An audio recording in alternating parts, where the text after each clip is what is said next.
7 years ago, on our wedding night, Lauren looked absolutely radiant in her white gown. She whispered into my ear that she would love me forever. I believed every single word. 7 years later, that same woman stared straight into my eyes and said something that shattered everything. She told me, "If you are insecure, just leave." I never imagined I would actually walk out that door. But I did. And what I did next shocked everyone, including myself. Before we dive into the story, let me know where you are watching from in the comments below. If you believe in respect and loyalty in marriage, hit that like button and subscribe to the channel. Stick with me until the very end, because the moment I walked out that door changed everything I thought I knew about love and self-worth. My name is Rufus, and I want to tell you about the 7 years I spent building what I thought was a beautiful life with the woman I loved. I met Lauren at an outdoor music festival in Austin, Texas. It was a warm summer evening, and the band was playing some old country classics. She was standing near the food trucks trying to balance a plate of nachos and a lemonade while searching for a place to sit. I offered her my spot on the grass, and she smiled at me like I had just saved her entire evening. That smile is what got me. It was genuine, warm, and full of life. Back then, Lauren had just graduated from college and landed her first job as a junior marketing coordinator at a small advertising firm. I was 27 years old and had recently started working as a software engineer at a tech company downtown. We were both young, ambitious, and hungry for life. Our first date was at a tiny barbecue joint that served the best brisket in the city.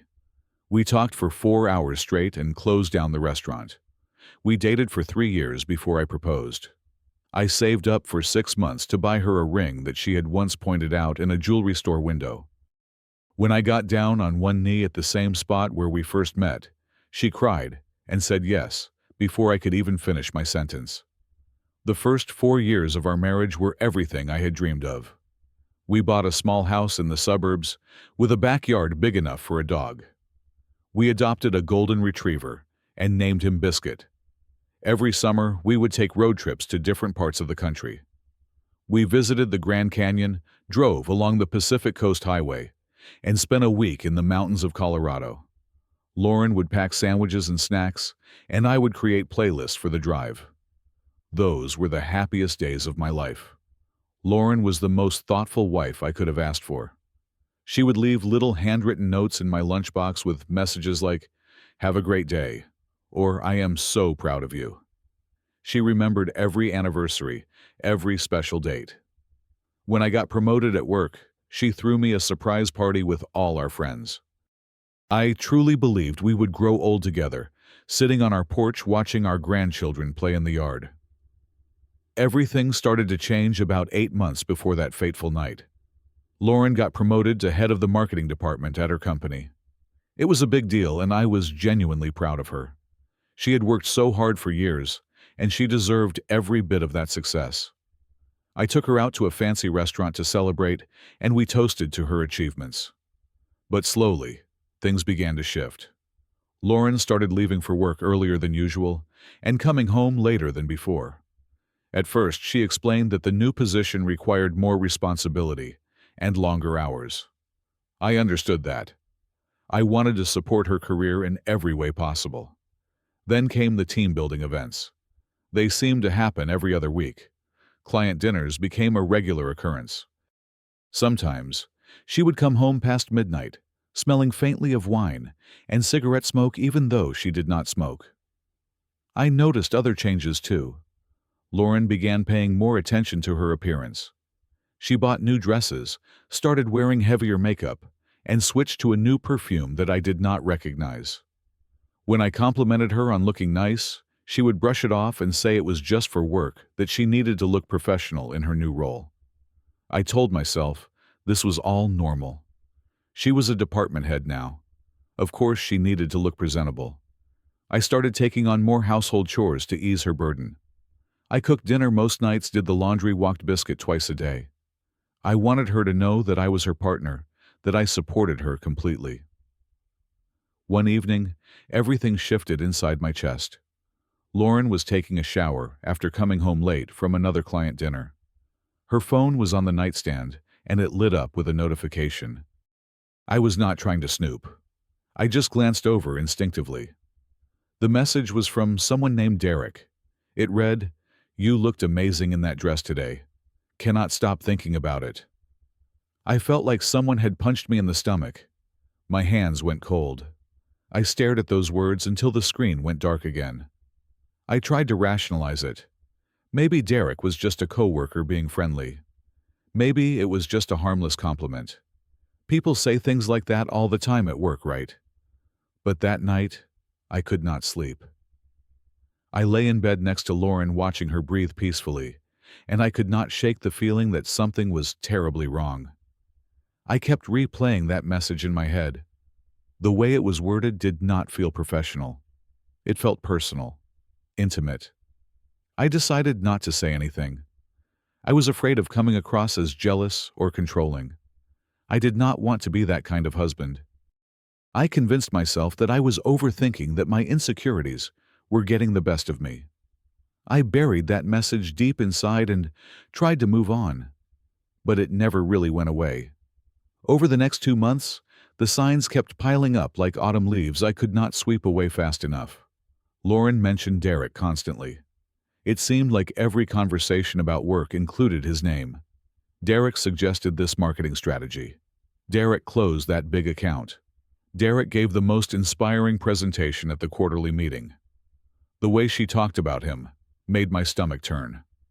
There was an admiration in her voice that I had not heard in a long time, certainly not when she talked about me. One Friday afternoon, I decided to surprise Lauren by picking her up from work. I thought we could go out for dinner, maybe catch a movie just like we used to do when we were dating. I wanted to reconnect with her to remind her of what we had. When I walked into the lobby of her office building, I saw her standing near the elevator with a tall man. He had salt and pepper hair, a tailored suit, and the kind of confident posture that comes from years of knowing you are the most important person in any room. They were laughing at something standing close together. Lauren touched his arm lightly, while she spoke a gesture so casual and intimate that it made my heart sink. When Lauren noticed me, her expression changed immediately. The warmth drained from her face, replaced by something that looked almost like annoyance. She introduced us briefly. "This is Derek, my creative director." Derek shook my hand with a firm grip, but his eyes told a different story. He looked at me like he was sizing up the competition and finding me lacking. His smile had a hint of something I could only describe as smugness. On the drive home, I told Lauren I wanted to surprise her with dinner. Instead of being pleased, she seemed irritated. "You should have called first," she said. "Showing up unannounced like that made things awkward with my colleagues." I apologized, even though I did not understand what I had done wrong. After that encounter, I became more observant. I noticed that Lauren had started deleting her text messages regularly. Her phone, which had always been unlocked because we had nothing to hide from each other now, had a new password that she did not share with me. When I asked about it casually, she said it was a work requirement for security purposes. I wanted to believe her. A few weeks later, I tried to talk to Lauren about what I had been feeling. We were sitting in the living room after dinner. I chose my words carefully, not wanting to sound accusatory. "I have noticed that you and Derek seem pretty close," I said. "I just wanted to ask if everything is okay between us." Lauren's reaction was immediate and defensive. Her eyes narrowed and her voice took on an edge I had rarely heard before. "Are you seriously asking me this right now?" she said. "Are you accusing me of something?" I backpedaled quickly. "No, I am not accusing you of anything. I just feel like we have grown apart lately, and I wanted to talk about it." "Maybe we have grown apart because I finally have a career that matters," she shot back. "Maybe you feel threatened because I am more successful than you now." Her words stung like a slap across the face. I had always supported her career. I had never once felt threatened by her success. I only wanted to understand why she seemed so distant. "I am not threatened," I said quietly. I am worried about us. Lauren stood up from the couch. You know what your problem is, Rufus. You are insecure. You always have been. I need some space tonight. She went to sleep in the guest room, leaving me alone with Biscuit and my racing thoughts. I lay awake for hours, wondering if she was right. Was I just being insecure? Was I sabotaging my own marriage with unfounded suspicions? 2 weeks after that conversation, Lauren invited me to her company's end-of-year celebration. I spent extra time getting ready that evening. I wore my best suit, got a haircut, and even bought new shoes. I wanted to show Lauren and her colleagues that I was someone she could be proud of. I wanted to fit into her world. The party was held at an upscale rooftop venue downtown. The views were stunning, and the crowd was sophisticated. I tried to stay by Lauren's side, but she kept drifting away to talk to various people. Eventually, I found her near the bar with Derek. They were deep in conversation, their heads close together, laughing at some private joke. When I approached, neither of them moved apart. Lauren introduced me to the group of people standing nearby. This is Rufus, she said flatly. He works in tech. Derek extended his hand with that same condescending smile. Oh, so you are the computer guy. Lauren mentioned you are quite the homebody. Not much for the social scene, huh? A few people chuckled. I felt my face flush with embarrassment, but I forced a smile. I enjoy quiet evenings, I managed to say. Derek put his hand on Lauren's shoulder in a way that felt far too familiar. Well, good thing Lauren has us to keep her company at these events. I excused myself and went to get some air on the other side of the rooftop. When Lauren finally came to find me an hour later, I told her how humiliated I felt. Derek was just joking around, she said dismissively. You are always so sensitive about everything. You really need to learn how to relax. That night, I realized that the woman I married had become a stranger. 1 month after the party, everything came crashing down. Lauren told me she had a 2-day business trip to Los Angeles for a client presentation. She packed her bag, kissed me on the cheek like nothing was wrong, and drove off to the airport. That evening, I was looking for an old document on our shared laptop when I stumbled upon her email still logged in. There was a hotel confirmation from San Diego, not Los Angeles. The reservation was for a double room, and the booking included 2 names, Lauren and Derek. My whole body went numb. I sat there staring at the screen for what felt like hours. Everything I had been trying to deny for months was right there in front of me in black and white. When Lauren returned from her trip, I was waiting for her in the kitchen. How was Los Angeles? I asked calmly. It was fine, she said, not meeting my eyes. Exhausting, but the presentation went well. Interesting, I replied. Because I saw your hotel confirmation. You were in San Diego, with Derek, in a double room. Lauren's face went pale for a moment, then hardened into something cold. So what? She said. We shared a room to save the company money. It is not a big deal. Not a big deal. I could barely keep my voice steady. Is something going on between you and Derek? She laughed, but there was no warmth in it. You know what, Rufus? If you are so insecure that you cannot even trust your own wife, then maybe you should just leave. I looked at her, really looked at her, and I did not recognize the woman standing in front of me. This was not the girl who cried when I proposed. This was not the wife who left love notes in my lunch. This was someone else entirely. Fine, I said. I will. That night, instead of checking into some lonely hotel room and wallowing in self-pity, I made a phone call. My best friend Marcus picked up on the second ring. It was almost 11 at night, but when he heard my voice, he knew something was wrong. Come over, he said immediately. Right now. Marcus had been my friend since college. He was a family lawyer now, sharp as a tack and loyal to a fault. I drove to his apartment and told him everything. The messages, the lies, the hotel room, the way Lauren had dismissed me for months. Marcus listened without interrupting. When I finished, he poured us both a drink and looked me straight in the eye. "Rufus, you need to protect yourself," he said. "Do not make any emotional decisions. Document everything. Save those emails, those hotel receipts, anything that proves what has been going on. And tomorrow we are going to find you the best divorce attorney in the city." I spent that entire night at Marcus's place, unable to sleep, but finally thinking clearly. For 7 years, I had ignored warning signs because I was terrified of losing Lauren. I had bent over backward, trying to be the perfect husband, trying to earn love from someone who had already checked out. Not anymore. This time, I was not going to beg. I was not going to chase. I was going to act. Over the following 2 weeks, I worked quietly and strategically. I hired a divorce attorney who came highly recommended. Together, we reviewed our financial situation. The house we lived in had been purchased primarily with money I inherited from my grandmother. The attorney assured me that I had a strong case for keeping it. I opened a new bank account and transferred my personal savings. I gathered every piece of evidence I could find: screenshots of text messages, copies of hotel bookings, credit card statements showing dinners and gifts I had never known about. I called my parents and told them what was happening.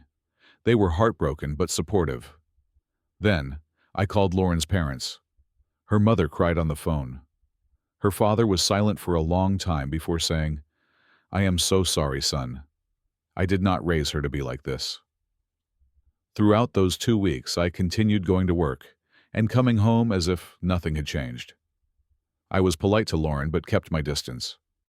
She noticed the shift. I could see confusion in her eyes, maybe even a hint of fear. She had expected me to grovel, to beg for forgiveness, to try desperately to save the marriage. But I was done saving something that only I valued. Before filing the divorce papers, I drove out to the countryside to visit my grandfather Lou. Grandpa Lou was 78 years old and had been a widower for 2 decades. He still kept a photograph of my grandmother in his wallet, still talked about her like she might walk through the door at any moment. Their love story was the kind I had always aspired to have. We sat on his porch, watching the sun set over the fields, and I told him everything. "Grandpa," I asked, "how did you know Grandma was the one?" He was quiet for a moment, rocking slowly in his chair. Then he said, "She made me feel like I was enough. Every single day. I never had to prove myself to her. I never had to wonder if she loved me. I just knew." His words hit me harder than anything else had in the past 8 months. Lauren had stopped making me feel like I was enough a long time ago. Maybe she never really did. "Son," Grandpa Lou continued, "a man does not beg for love. He earns it by being a good man. And if she cannot see your worth, then she does not deserve you. Simple as that." I hugged him tight before I left. He smelled like pipe tobacco and cedar, the same as he always had. On the drive back to the city, I felt something I had not felt in months: peace. I handed Lauren the divorce papers on a Tuesday evening. She stared at the documents like they were written in a foreign language. Her hands trembled as she flipped through the pages. "You cannot be serious," she whispered. "I have never been more serious in my life," I replied. "We can work this out," she pleaded. "We can go to counseling. We can talk about this." I shook my head.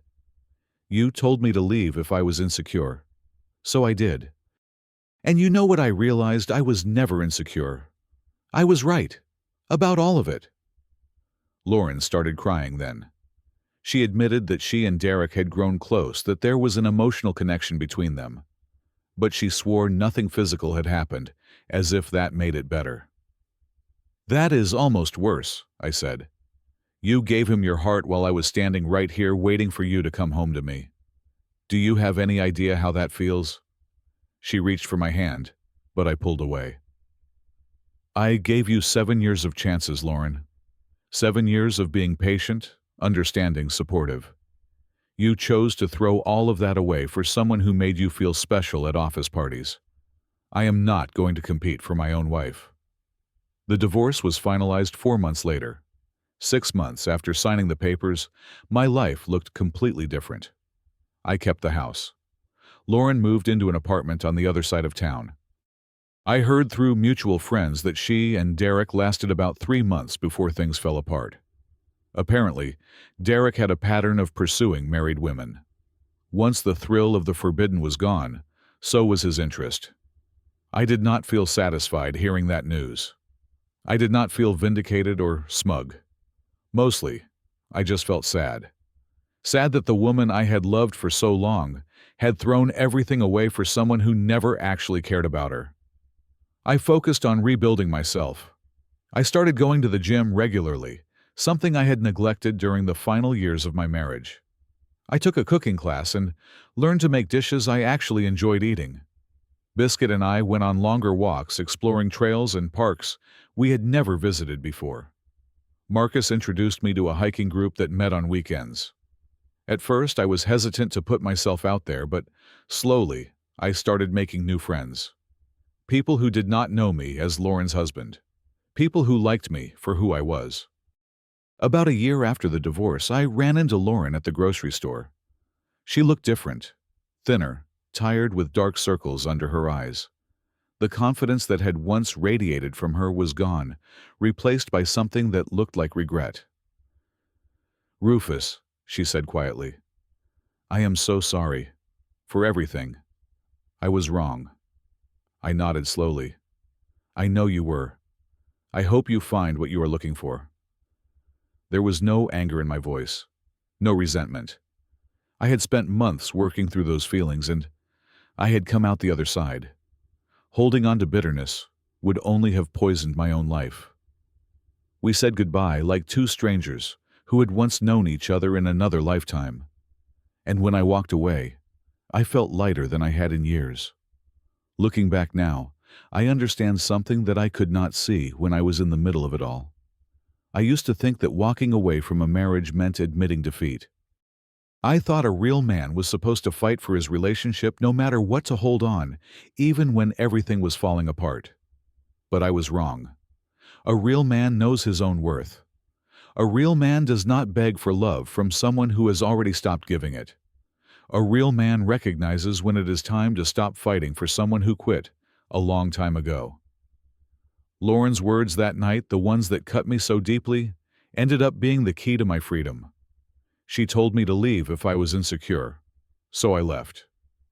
And I discovered that I was not insecure at all. I was just married to someone who wanted me to doubt myself, because it made her feel less guilty about what she was doing. Sometimes, the person who tells you to leave is actually handing you the keys to a better life. The only question is whether you are brave enough to take them. I took them, and I have never looked back. So let me ask you this, have you ever been in a situation where walking away felt like losing, but it was actually the best decision you ever made? Drop your story in the comments below. I would love to hear from you. If this video resonated with you, please hit the like button and share it with someone who might need to hear this message today. And if you have not already subscribed to the channel, so you do not miss the next story. Thank you for spending this time with me. I wish you the strength to know your worth and the courage to walk away from anyone who cannot see it.